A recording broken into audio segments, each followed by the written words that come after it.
Bonjour à tous et bienvenue pour ce second épisode de Bref de droit consacré aujourd'hui à une chose élémentaire, la personnalité juridique. On le sait tous, la société est pénétrée par le droit. Il y a des règles, des droits, des devoirs. Ça nous semble naturel et acquis en notre qualité d'humain. Mais ce n'est pas forcément quelque chose de général, d'absolu, d'automatique. La personnalité juridique est une notion appréhendée très tôt dans les études de droit car primordiale.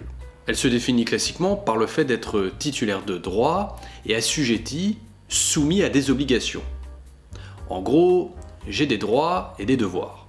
Comme si l'on héritait d'une médaille, ces faces étant indissociables.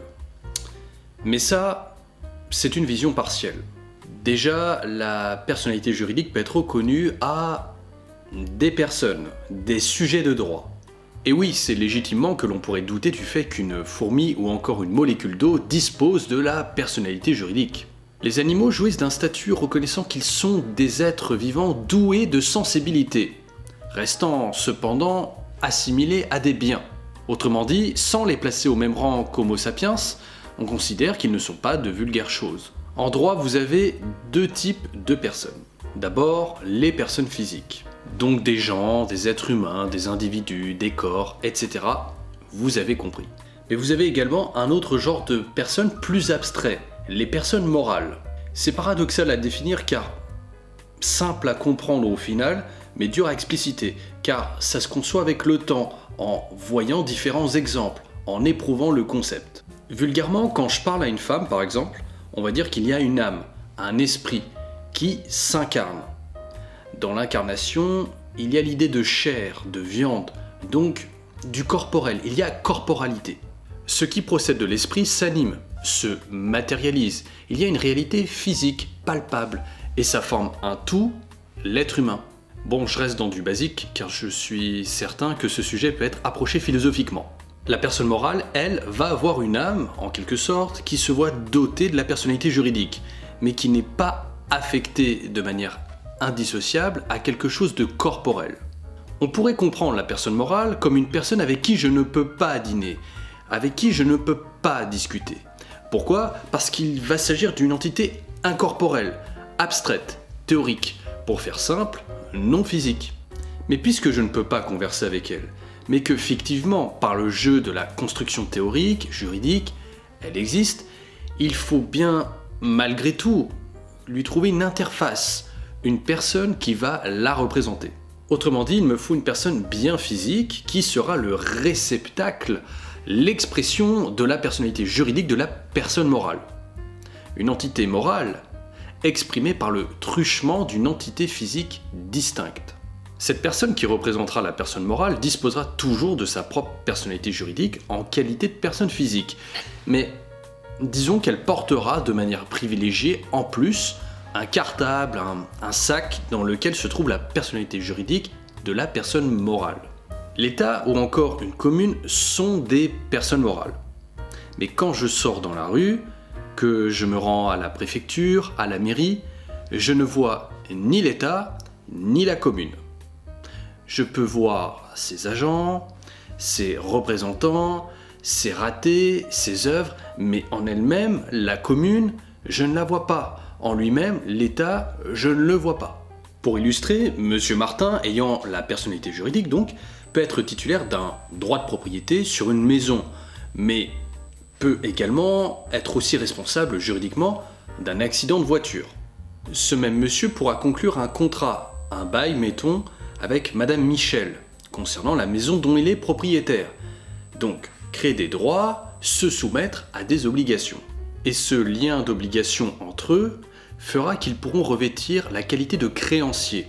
Donc, une partie au contrat a une créance contre sur l'autre personne. L'une avoir également une dette envers l'autre, en qualité cette fois-ci de débiteur, etc. L'État, ou plus parlant encore une société, mettons Carrefour ou la Fnac par exemple, peut très bien conclure un contrat de travail avec son futur salarié, Monsieur Henri, par le biais de son représentant légal, mettons Monsieur Pierre. Et d'ailleurs, le salarié Monsieur Henri pourra signer en justice la même société devant le Conseil des prud'hommes, juridiction compétente dans ce cas de figure. On peut même envisager Carrefour assignant justice à un concurrent, imaginons Monoprix pour, je ne sais pas, des pratiques commerciales déloyales ou que sais-je encore. Tous ces schémas sont envisageables puisque tous nos protagonistes disposent de la personnalité juridique. Je termine mon exposé avec un propos original. Autant il ne va pas de soi de se représenter cette chose abstraite qu'est la personne morale, et encore plus le fait qu'elle soit dotée de la personnalité juridique. Autant c'est déjà plus facile d'envisager la personnalité juridique chez nous, personnes physiques. Imaginez maintenant que vous, en tant que personne physique, vous ne disposez pas de la personnalité juridique. Intriguant, n'est-ce pas? Essayez de vous projeter. Vous n'avez ni droit, ni obligation, rien du tout. Étrange, non? Eh bien, une telle situation a jadis existé et ça s'appelait la mort civile. Biologiquement, physiquement, vous étiez bien vivant, plein de vie, ça, aucun problème. Mais juridiquement, socialement, on va dire, vous n'existiez pas, comme un fantôme. C'était une sanction pénale remontant au droit romain, une sorte de peine de mort, mais sans passer de vie à trépas. Pour imager, on faisait comme si vous étiez mort. On imagine pas d'adresse, d'état civil, de droit de vote, de se marier et d'existence officielle. Rien. Le néant, mais tout ça bien vivant. Et donc votre succession était ouverte.